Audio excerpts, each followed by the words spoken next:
नमस्कार, हिंद टीवी में आपका स्वागत है। उत्तर प्रदेश विधानसभा चुनाव के लिए चौथे चरण का मतदान खत्म हो चुका है। लगभग 70% तक वोट पड़ने की संभावना बताई जा रही है, क्योंकि 3 बजे तक ही करीब करीब 50% वोटिंग हो चुकी थी। 5 बजे तक 60% के आसपास वोटिंग की खबरें आई और उसके बाद अब पूरा आंकड़ा अभी एक दिन बाद तक आएगा, लेकिन लगभग ये बताया जा रहा है कि 70% तक वोटिंग 9 जिलों की 59 सीटों पर होगी और इस बम्पर वोटिंग के कई मायने निकाले जा रहे हैं। एक तरफ योगी आदित्यनाथ दावा कर रहे हैं कि इस बार भारतीय जनता पार्टी अपना पिछला प्रदर्शन दोहराएगी, तो दूसरी ओर अखिलेश यादव परेशान नजर आ रहे हैं। कांग्रेस की परेशानी उसी स्तर की है और दूसरी पार्टियां भी है जो कहीं न कहीं परेशान नजर आ रही है और ये लोग इलेक्शन कमीशन में शिकायत दर्ज करवा रहे हैं। कुछ जगहों पर वोटिंग में गड़बड़ियां हुई, एक जगह तो ईवीएम मशीन में फेविक्विक डाल दिया गया, जिसके कारण वोटिंग में परेशानियां पैदा हुई। कुछ और जगहों पे छोटी मोटी समस्याएं आई, जिसे लेकर अखिलेश यादव की पार्टी ने इलेक्शन कमीशन से शिकायत की। लेकिन इन सारी विपक्षी पार्टियों की बौखलाहट की वजह ये गड़बड़ियां, ये परेशानियां नहीं है, क्योंकि किसी भी चुनाव में इस तरह की छोटी मोटी परेशानियां होती है। इनकी सबसे बड़ी परेशानी वोटिंग को लेके है कि जिस तरह से इस पूरे 9 जिले की 59 सीटों पर भारतीय जनता पार्टी ने सपा, बसपा और कांग्रेस का सुपड़ा साफ कर दिया था, इस बार भी वही स्थिति आने वाली है। लोगों का नजरिया भी वही है और वोट देने का पैटर्न भी उसी तरह का है जिस तरह पिछली बार हुआ था।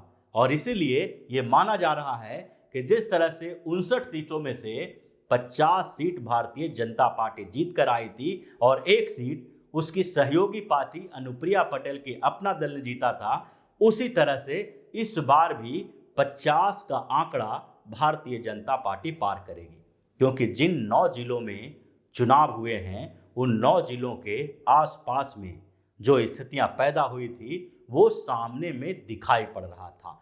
पीलीभीत, लखनऊ, लखीमपुर खीरी जैसे ये सारे डिस्ट्रिक्ट, वहां पर मतदान का पैटर्न ही ऐसा ही था जिससे भारतीय जनता पार्टी के पक्ष में जाता दिखाई पड़ रहा था। और पिछली बार के आंकड़ों की बात करें तो सिर्फ भारतीय जनता पार्टी के गठबंधन सहित 51 सीटों पर जीत नहीं हुई थी, बल्कि जो बची हुई सीटें थी उसमें भी भारतीय जनता पार्टी 5 सीटों पर दूसरे स्थान पर रही थी, जबकि 29 सीटों पर समाजवादी पार्टी दूसरे स्थान पर रही थी और उसे पिछले चुनाव में 4 सीटों पर जीत दर्ज हुई थी। उसी तरह से बसपा और कांग्रेस दोनों पार्टियों को 2-2 सीटों पर जीत मिली थी और कांग्रेस पार्टी सिर्फ रायबरेली के क्षेत्रों तक सिमट के रह गई थी। लेकिन अब बड़ी समस्या दूसरी है। रायबरेली में जहां पर भारतीय जनता पार्टी को 2 और कांग्रेस को 2 सीटें मिली थी, जबकि समाजवादी पार्टी के खाते में 1 सीट गई थी, अब वहां की स्थिति भी बदल गई है। इसलिए ऐसा माना जा रहा है कि 59 में से कांग्रेस का खाता खुलना भी मुश्किल हो जाएगा, क्योंकि कांग्रेस ने जिन 2 सीटों पर रायबरेली की जीत दर्ज की थी वो दोनों के दोनों जीते हुए नेता अब भारतीय जनता पार्टी में है। एक अदिति सिंह है तो दूसरा राकेश सिन्हा है। अदिति सिंह प्रियंका गांधी से नाराज होकर भारतीय जनता पार्टी की तरफ रुख कर रही थी और धीरे धीरे उन्होंने कांग्रेस के साथ टकराव की स्थिति जो उनकी बनी हुई थी उसको अंतिम रूप दिया और चुनाव से कुछ दिन पहले भारतीय जनता पार्टी में शामिल हो गई।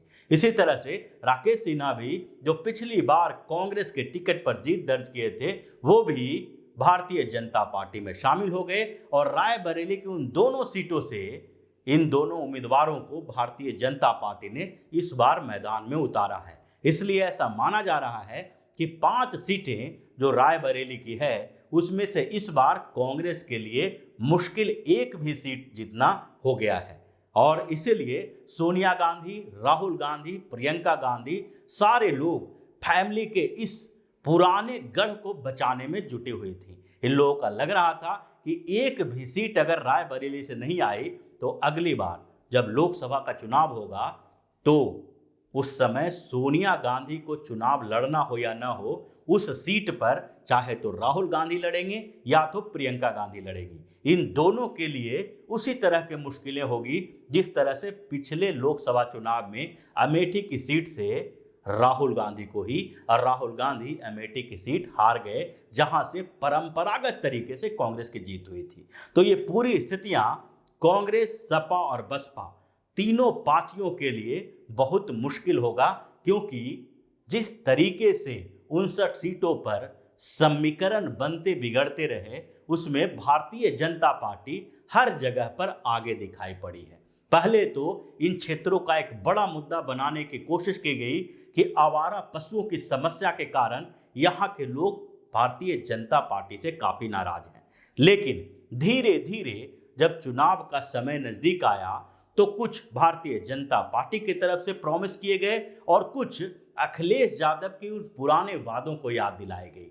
जब अखिलेश यादव और योगी के बीच टकराव हुआ तो प्रधानमंत्री नरेंद्र मोदी ने इन क्षेत्रों में रैलियां की और इन रैलियों ने पूरे समीकरण को कहीं न कहीं बदल दिया, क्योंकि पीएम मोदी ने आवारा पशुओं की समस्या के लिए वहां के किसानों को आश्वासन दिया और इसके बाद वहां का समीकरण थोड़ा बदला। लेकिन जब भाजपा के शासन और अखिलेश यादव के शासन की तुलना की जाने लगी तो उस समय वहां के लोगों में जो गुस्सा थी, जो आवारा पशुओं को लेकर गुस्सा थी, वो ठंडा होने लगा और उस क्षेत्र के लोगों ने बार बार अपने विकल्प के अभाव की बात कही। यहां तक कि रायबरेली में जो रिपोर्ट्स आ रहे थे, जो वहां के लोगों का मानना था, वो लोग भी बार बार यही कह रहे थे कि गांधी नेहरू परिवार की वो इज्जत करते हैं, लेकिन वोट डालने के लिए गांधी नेहरू परिवार के गढ़ में भी